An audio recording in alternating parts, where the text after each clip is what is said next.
Hey everyone, welcome back to Samarillion. Today we're going over the 1996 teen drama Foxfire.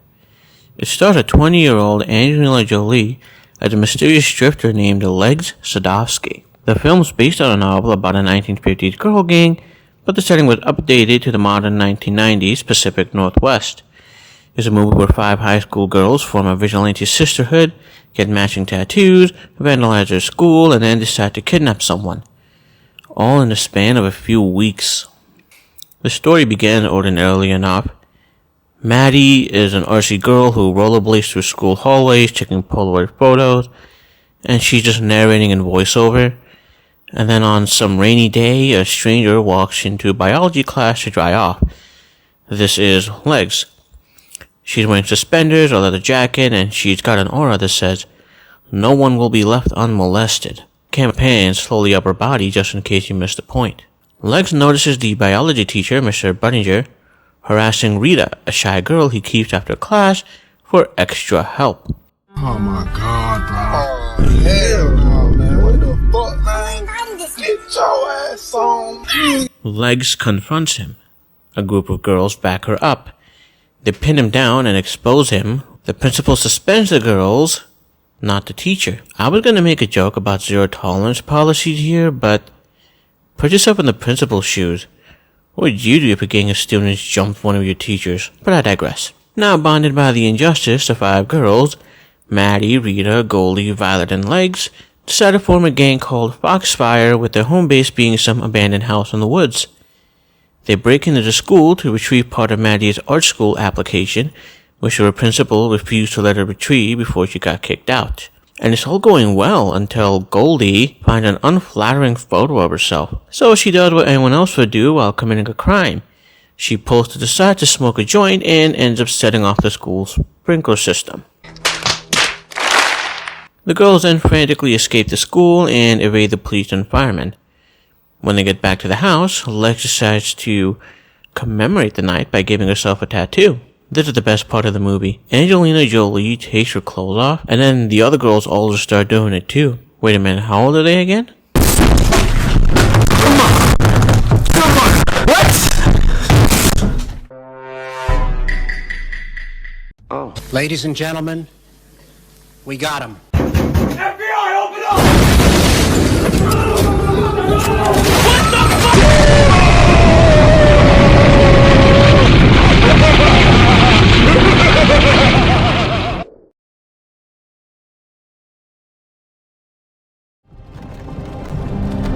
Hey, you. You're finally awake.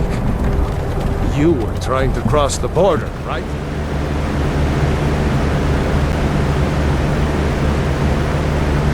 They perform a blood oath ritual with homemade tattoos, all sharing the same needle. They continue to use the abandoned house as their headquarters.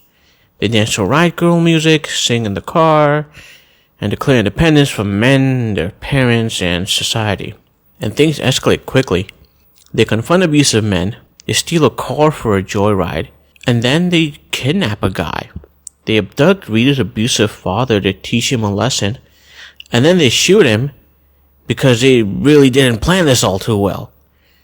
After that, the gang fractures, Legs disappears, Maddie becomes Philip Petite, and that's the end. All of this happened because some drifters showed up and convinced 4 strangers to overthrow patriarchy in suburban Oregon. What makes Foxfire truly odd is how seriously it takes its own chaos.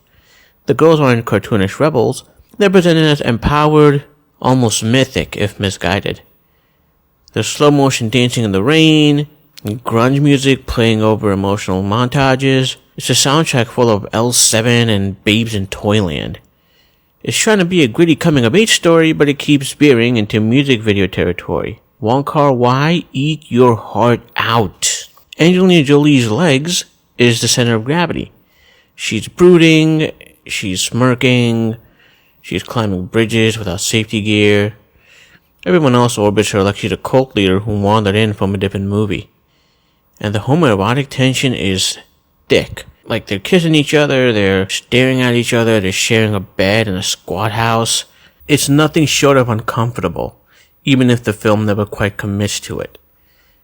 It's just there, simmering under the label of sisterhood. Meanwhile, the men are cartoonish villains, groping teachers, leaving strangers, abusive dads, vindictive students. The girls fight back with increasingly unhinged plans. It's a girl power fantasy to bastardization in villainy. When I first queued up Foxfire, I braced myself. It's a mid-90s feminist teen movie about sexual harassment and a gang of girls.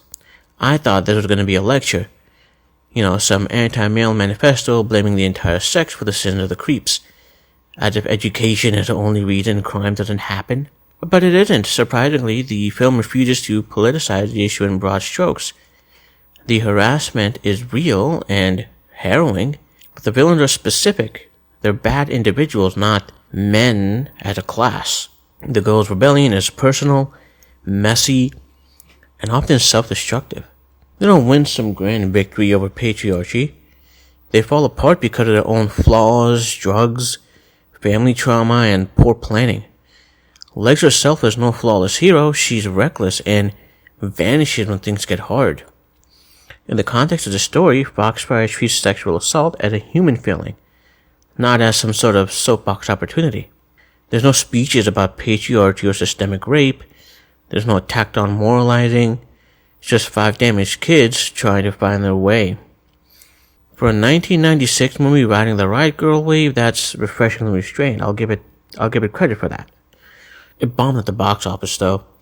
Critics called it glossy and trivializing. Audiences mostly ignored it. But it launched Angelina Jolie's career.